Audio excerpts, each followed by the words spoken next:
বাস করার সময় কোনো শব্দ মব্দ হইলো নাকি? না, আমরা বুঝতে পারি না। বয়স তো হয়েছেই, তারপর আবার এই যে 24 ঘন্টা আইপিএস এ চালু থাকার কারণে এই বাসটা হয়েছে। মানে একটু হাফ নেই। আসসালামু আলাইকুম। আজকের ভিডিওটা সবার জন্য গুরুত্বপূর্ণ, কেননা আমরা যারা ইলেকট্রনিক ডিভাইস বাসায় ব্যবহার করি, যেমন রাউটার অনু, আজকে একটি গ্রাহকের বাসায় অনুর অ্যাডাপ্টার হঠাৎ ব্লাস্ট করছে। ব্লাস্ট করে দেখতে পাচ্ছেন ভিতর থেকে সব বের হয়ে গেছে। এই যে দুর্ঘটনাটা ঘটলো, এই ধরনের সমস্যা যেন আপনাদের সাথে না হয়, এইটা নিয়েই আজকের এই ভিডিওটা। আজকে সন্ধ্যাবেলায় আমাদের চাঁদবিল থেকে একটা গ্রাহক অভিযোগ দেয় তার বাসায় ইন্টারনেট চলতেছে না। তো আমরা এখানে আসি, আসার পর দেখি অনুর অ্যাডাপ্টার ব্লাস্ট করছে। তো এখানে আমরা একটা কিউডি ডুয়েল ব্যান্ডের রাউটারও নিয়ে আসি, কারণ এই গ্রাহকের বাসায় লাগানো ছিল নেটিসের 20 না, অনেক আগেকার সিঙ্গেল ব্যান্ডের রাউটার। প্রায় 4 বছর ধরে এটা এইভাবেই চলতেছে, একটা নেটিসের রাউটার, একটা হাওয়াইয়ের অনু। নেটিসের সিঙ্গেল ব্যান্ডের রাউটারে খুব একটা ভালো পারফরমেন্স দেওয়ার না কারণে এখানে আমরা একটা কিউডি ডুয়েল ব্যান্ডের রাউটার লাগাই দিই।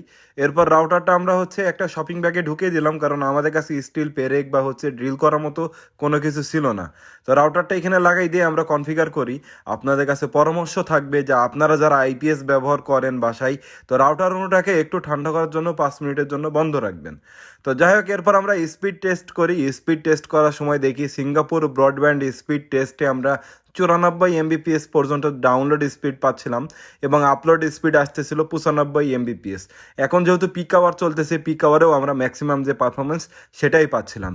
তো এই যে অনুর যে অ্যাডাপ্টারটা দেখতে পাচ্ছেন, এটা একদম ব্লাস্ট করে পুড়ে ভিতরে সব ছাই হয়ে গেছে। তো আপনাদের কাছে একটাই পরামর্শ থাকবে, আপনারা যারা বাসায় আইপিএস ব্যবহার করেন, ইলেকট্রনিক জিনিস যেরকম ছোট ছোট যে ডিভাইসগুলো আছে, এগুলোকে মাঝে মাঝে একটু বন্ধ করে রাখবেন, যেন এটা আবার পুনরায় ঠান্ডা হয়। যেহেতু আইপিএস সবসময় চালু থাকে, এটাতে লাইন বন্ধ হওয়ার কোনো সুযোগ থাকে না, তাই রাউটার এবং অনুর অ্যাডাপ্টারগুলো অতিরিক্ত গরম হয় এবং একটা পর্যায়ে এই রকম দুর্ঘটনা ঘটার চান্স থাকে। তাই আপনাদের কাছে অনুরোধ, আপনারা যারা আইপিএস ব্যবহার করেন বাসায়, একটু রাউটার অনুটা সামান্য কিছু সময়ের জন্য বন্ধ রাখবেন, এটা যেন পুনরায় ঠান্ডা হয়ে যায়। ধন্যবাদ। আসসালামু আলাইকুম।